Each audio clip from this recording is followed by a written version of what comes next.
Assalamualaikum warahmatullahi wabarakatuh. Ya, alhamdulillah buat sobat Dongeng Malam semua.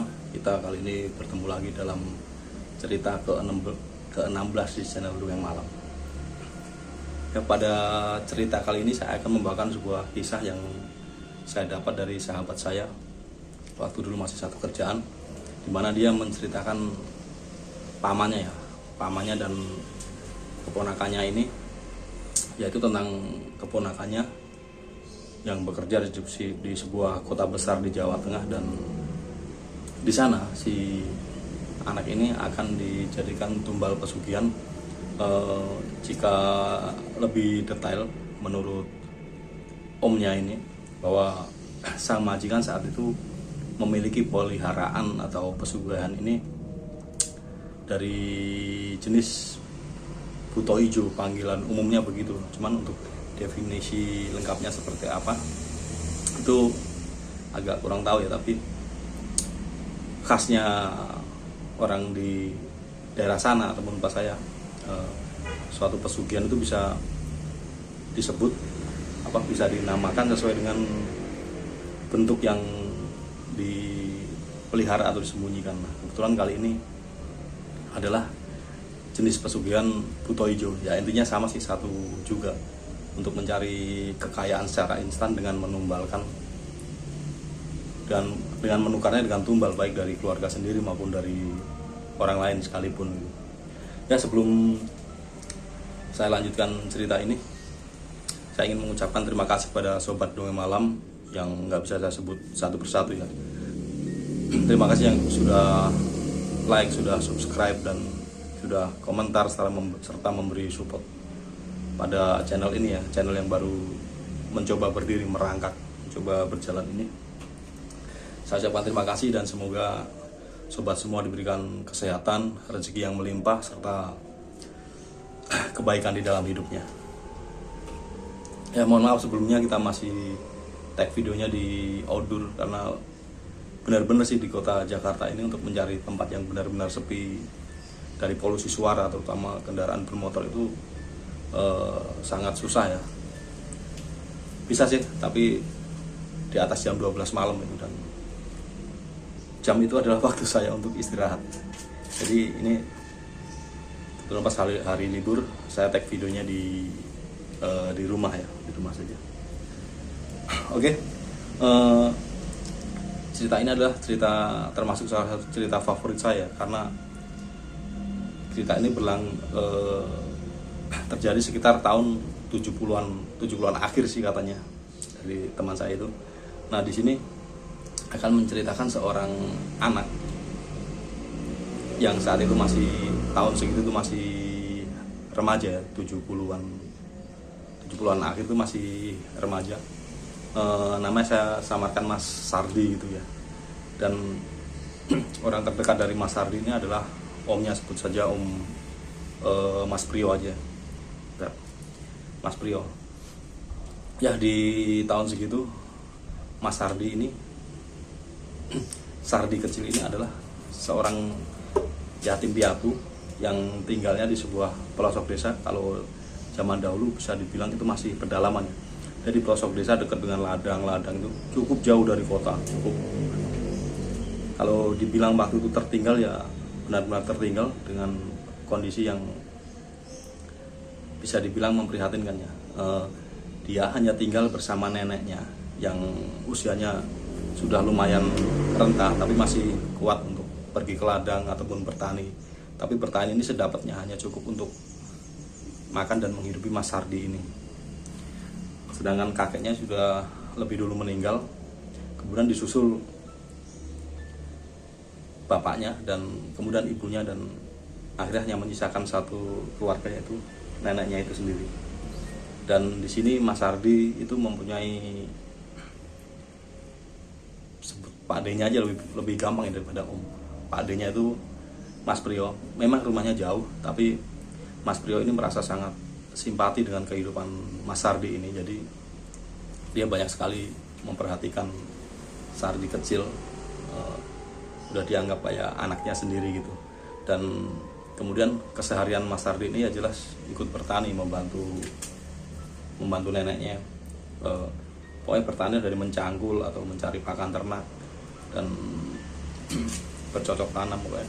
Karena saat itu tanah yang diolah dari neneknya ini bukanlah termasuk tanah subur, tapi tanah kering yang hanya cocok untuk tanaman kering ya, seperti jagung, singkong, kacang dan lain-lain. Jadi benar-benar saat itu menurut teman saya ini kondisi Mas Sardi itu sangat ini ya, dibilang mengenaskan sehingga memprihatinkan. Jadi secara ekonomi benar-benar kekurangan, secara pangan pun kekurangan, apalagi sandang itu Mas Sardi hanya seadanya dan tidak ada keinginan untuk bersekolah karena dia melihat di belakang dia hanya ada neneknya yang istilahnya tidak bisa mencari uang, hanya bisa bertani, itu saja hanya cukup untuk makan.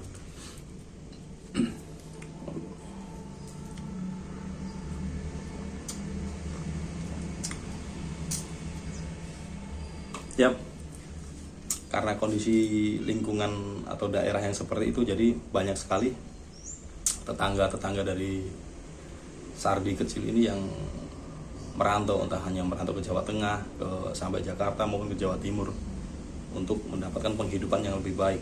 Nah, berawal dari sinilah ada seorang tetangga, bukan tetangga dekat, tapi tetangga desa yang kebetulan merantau di salah satu kota besar di Jawa Tengah. Itu cukup terkenal ya, posisinya di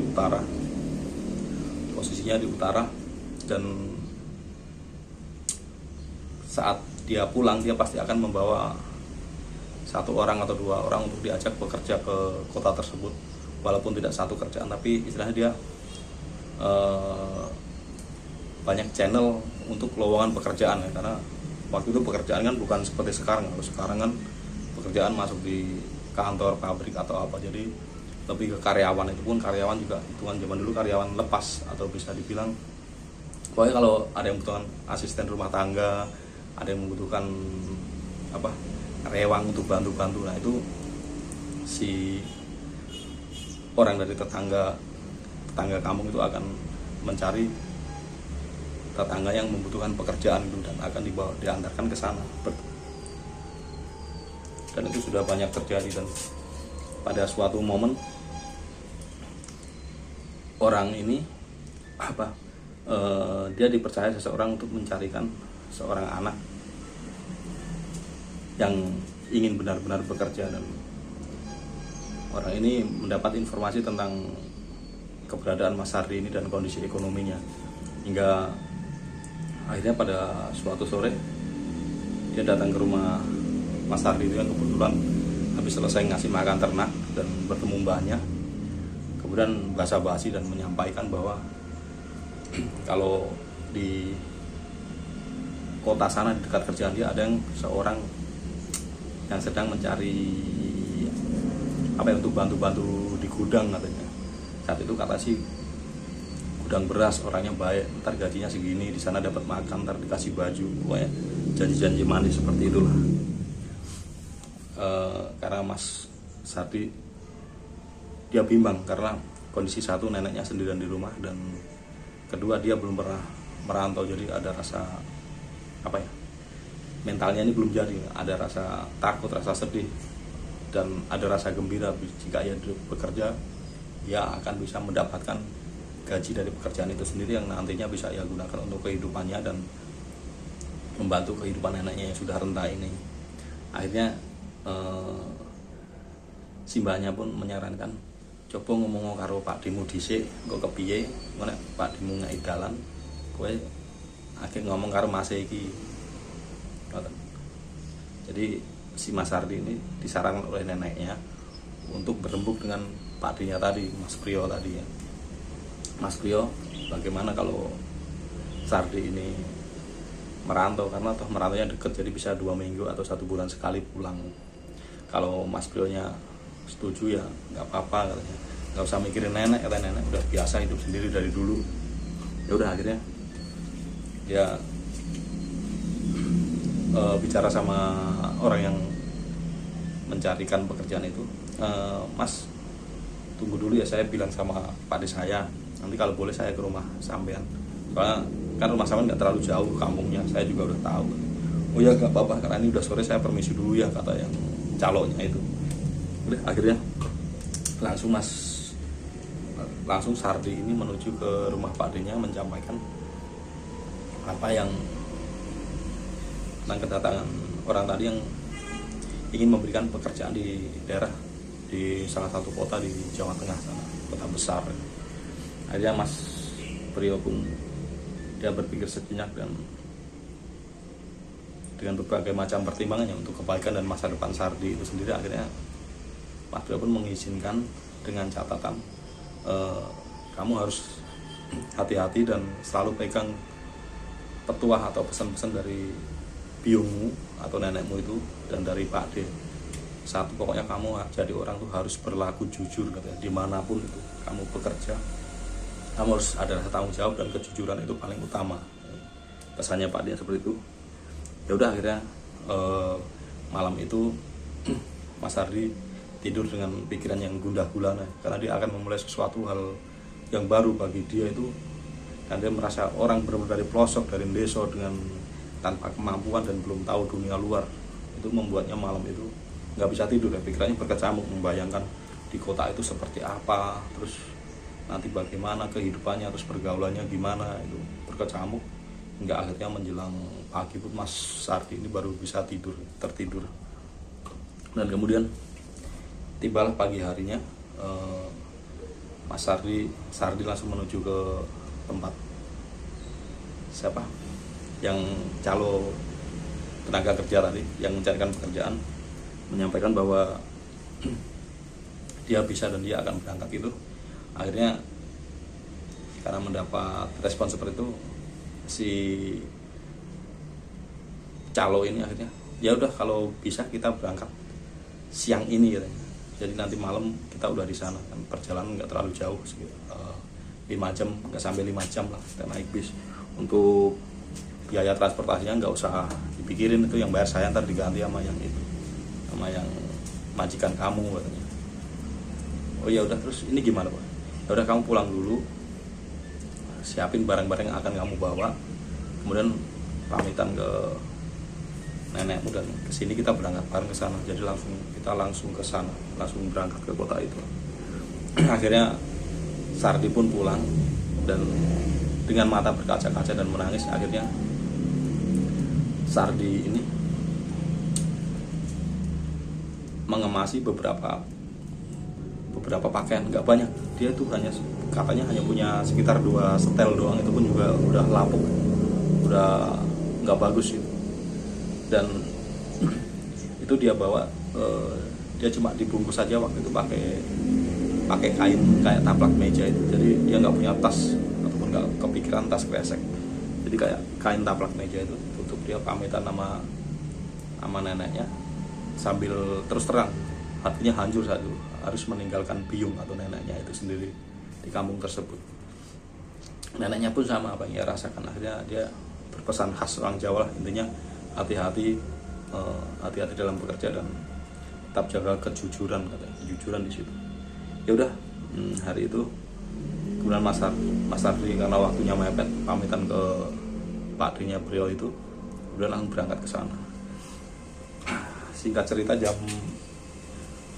sekitar jam 10-an mereka berangkat dari kampung itu, jalan sekitar 3 kilo menuju jalan raya karena tempatnya di pelosok.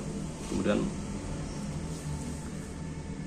naik mobil kecil dan kemudian naik bis Bumel gitu. Bis Bumel itu kalau bismania adalah melebu Kumel, adalah bis jarak dekat antar kota dalam provinsi yang biasanya tanpa AC dan apa adanya gitu. Kemudian Mas ini menuju ke Solo.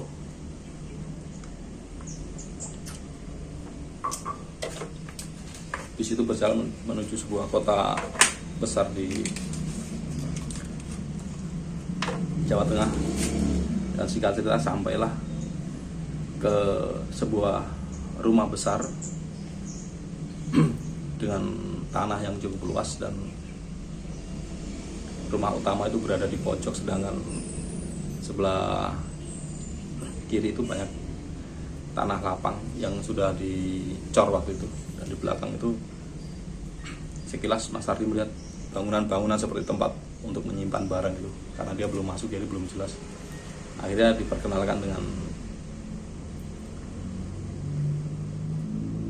calon majikannya itu. Kebetulan ada bapak dan ibunya, dan kedua orang itu ternyata cukup ramah ya, khas banget sama khas ramah tamahnya itu halus, khas orang Jawa. Hingga akhirnya setelah berembuk sebentar dan yang mencarikan pekerjaan itu mohon pamit, akhirnya dia keluar dan diikutin si ibu calon majikan itu, dan kemudian mungkin menyelipkan sebagai uang terima kasih atau apa, Mas Ardi nggak tahu, tapi dia melihat tangannya itu diselipkan ke, sambil salaman menyelipkan sesuatu, yang jelas itu uang ke yang pencari kerja yang tetangga kampungnya. Kemudian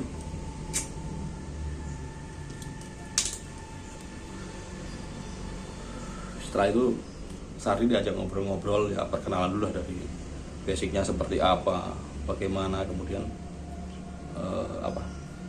ibu itu berpesan sama bapak, kamu kerja di sini baik-baik ya, tugas kamu gaji kamu sekian, sehari dapat makan sekian kali, nanti kalau kamu bisa pulang 2 minggu atau 1 bulan sekali atau 3 minggu sekali, itu terserah kamu, yang penting jangan 1 minggu pulang katanya. Terus tugas kamu di sini adalah membantu membersihkan gudang sama rumah. Jadi kan ini kan gudang ini kan gudang beras. Nah, tugasnya untuk yang angkat atau itu udah ada tugasnya sendiri, kamu hanya membersihkan gudang dan membersihkan sekitaran rumah ini. Pokoknya semua kebersihan saya pasrahkan pada kamu gitu. Dan satu ya, di belakang rumah ini ada ruangan di belakang rumah ini, itu nggak usah dibersihkan. Ada satu ruangan di pojokan tuh, itu nggak usah kamu bersihkan ya. Oh iya Pak, nah nanti kamu tidurnya tinggal pilih di sana, sebelah terpisah dari rumah itu ya, enggak perbatasan pekarangan itu. Di situ ada beberapa mes. Nah, itu yang paling pinggir itu untuk kamu. Yang sebelah sono itu masih ada beberapa yang isi, ada beberapa yang kosong. Soalnya karyawan bapak sama ibu ini kebanyakan orang dekat-dekat sini, jadi nggak semuanya mau tidur di mes, kecuali udah kemalaman atau lagi malas pulang gitu. Jadi kamu nanti tempat yang pojok yang paling pinggir ya, yang mengarah ke jalan. Oh iya Bu, ya, kamu mau langsung kerja apa istirahat dulu katanya.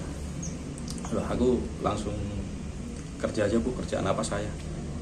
Kerjaan saya apa? Tolong sekalian ditunjukkan ya, kata Mas Ardi dengan malu-malu ya, karena dia merasa sangat rendah diri banget waktu itu, merasa rendah banget. Jadi benar-benar kata-kata yang keluar tuh hanya kata yang perlu saja, katanya yang dia perlukan saja. Hingga akhirnya ditunjukin lah yang harus dibersihin, nyapu dalam, nyapu luar, terus gudang itu banyak ceceran beras atau apa, terus sampah-sampah yang dihasilkan dari karung-karung beras atau apa itu dia bersih. Ini pokoknya nanti bersihkan semua. Terus dia ditunjukkan di belakang rumah itu ada satu ruangan ya, dari tembok gitu dia nempel kayak kamar mandi itu, cuman tinggi juga. Nah, ini kamu boleh bersihkan, tapi di dalam itu ada, kalau ada lemari atau apa itu jangan dibuka ya, itu biarin aja di situ katanya. Oh iya Pak. Hingga udah mulai hari itu Mas Ardi bekerja di situ untuk hari pertama, kedua, sampai seminggu itu merupakan adaptasi yang berat, karena dia selalu teringat dengan neneknya, kondisi neneknya yang ia tinggalkan di kampung dengan kondisi yang renta seperti itu. Sedangkan tahun 70-an akhir itu sangat nggak mungkin untuk berkomunikasi seperti sekarang. tidak ada handphone, tidak ada apa surat menyurat, itu untuk ke pelosok itu tidak segampang yang dibayangkan. Dan satu lagi, Mas Ardi itu nggak sekolah, dia nggak bisa nulis, dan neneknya juga belum tentu bisa membaca. Dan satu lagi, ternyata di situ dia sangat jauh dari tetangga yang bekerja di kota itu, nggak terlalu banyak. Jadi ya sudah, Mas Ardi mencoba selalu menghibur diri dan menguatkan hatinya untuk satu tujuan, yang bisa bekerja dan mendapatkan uang untuk menafkahi dirinya sendiri dan neneknya tersebut. Hingga itu pun berjalan seminggu, 2 minggu, 3 minggu, hingga akhirnya sebulan nggak terjadi apa-apa, semua baik-baik saja. Dan hingga akhirnya pada suatu hari, karena pekerjaan yang dilakukan Mas Ardi kan itu aja, jadi namanya manusia ada rasa bosan atau apa gitu, apalagi dia nggak kenal dunia luar, dia nggak main ke mana-mana gitu. Nah pas, karena nggak ada hiburan atau apa, keisengannya juga timbul ya, karena manusia biasa. Kebetulan saat pagi itu, ibu sama bapaknya entah pergi kemana, pokoknya mungkin urusan bisnis atau apalah, ke sesama kolega atau sesama pengusaha beras atau kulaan juga nggak tahu. Nah itu kan gudang beras yang cukup ramai.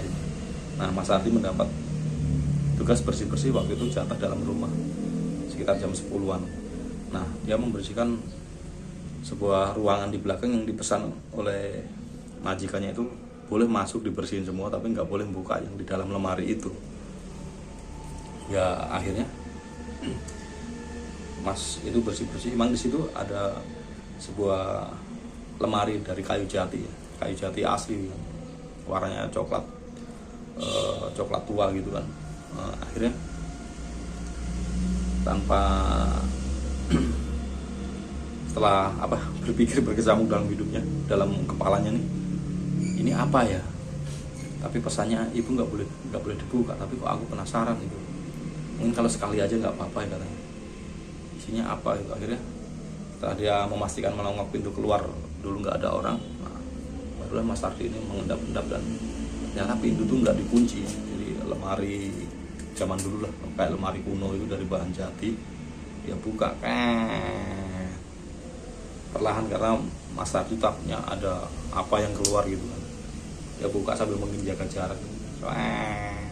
Akhirnya kok terbuka, dan di situ ternyata ada dua susun, dan susun di bawah itu isinya seperti nampan dengan banyak banyak sajen. Dia bilang sajen sih, pokoknya banyak kembang, makanan jajan pasar, dupa, terus ada kayak lilin gitu dengan bau wangi, ada minyak wanginya juga, minyak wangi yang khas waktu itu, air mata duyung katanya. Nah di atas ini ada yang itu membuat Mas ini tercengang, karena di atasnya ada kain putih. Nah di atas kain putih itu ada jenis batu hitam agak persegi gitu, tapi dililit pakai rantai. Rantainya itu bukan rantai stainless ya, kayak rantai biasa itu, tapi dililit situ, dibuka. Mas Ardi penasaran, loh ini apa kok rantai begini kan, ini batu kalau dilihat dari dekat kok kayak batu asahan, kayak apa sih, batu buat asah pisau gitu kan. Cuman di atas kain kafan yang dilipat gitu, jadi alasnya kayak kain kafan putih, terus di atasnya batu asahan itu diikat, dililit rantai, terus di sekitar itu banyak kembang kantil, banyak kembang-kembang itu melingkari di situ dengan bau wangi mistik yang khas lah. Akhirnya Mas Ardi pun mundur, apa ini syaratnya ya?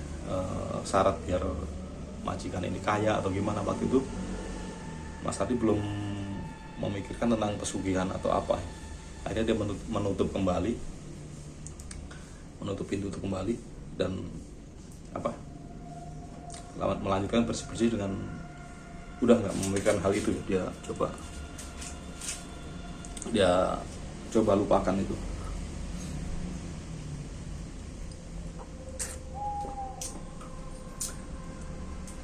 hingga akhirnya dia hari itu menyelesaikan pekerjaannya, hingga sampailah waktu sore hari atau malam hari majikannya ini nggak curiga. Ya, mohon maaf dulu untuk sobat Dongeng Malam. Ini kita bikin 2 season aja, 2 part ya, karena jalan ceritanya cukup panjang. Nanti malah nyimaknya nggak bisa tuntas, jadi kita bikin 2 season. Nanti kita ketemu dalam cerita kelanjutan dari kisah Mas Sardi remaja perantau ini ya. Ya, sebelum saya ucapkan terima kasih pada sobat Dongeng Malam semua yang telah like, telah subscribe maupun komen, memberikan komentarnya di channel ini. Saya doakan semoga diberikan kesehatan, rezeki yang melimpah, serta mendapatkan kebaikan di dalam hidupnya. Terima kasih sudah mampir di channel ini dan sudi melihat video di sini.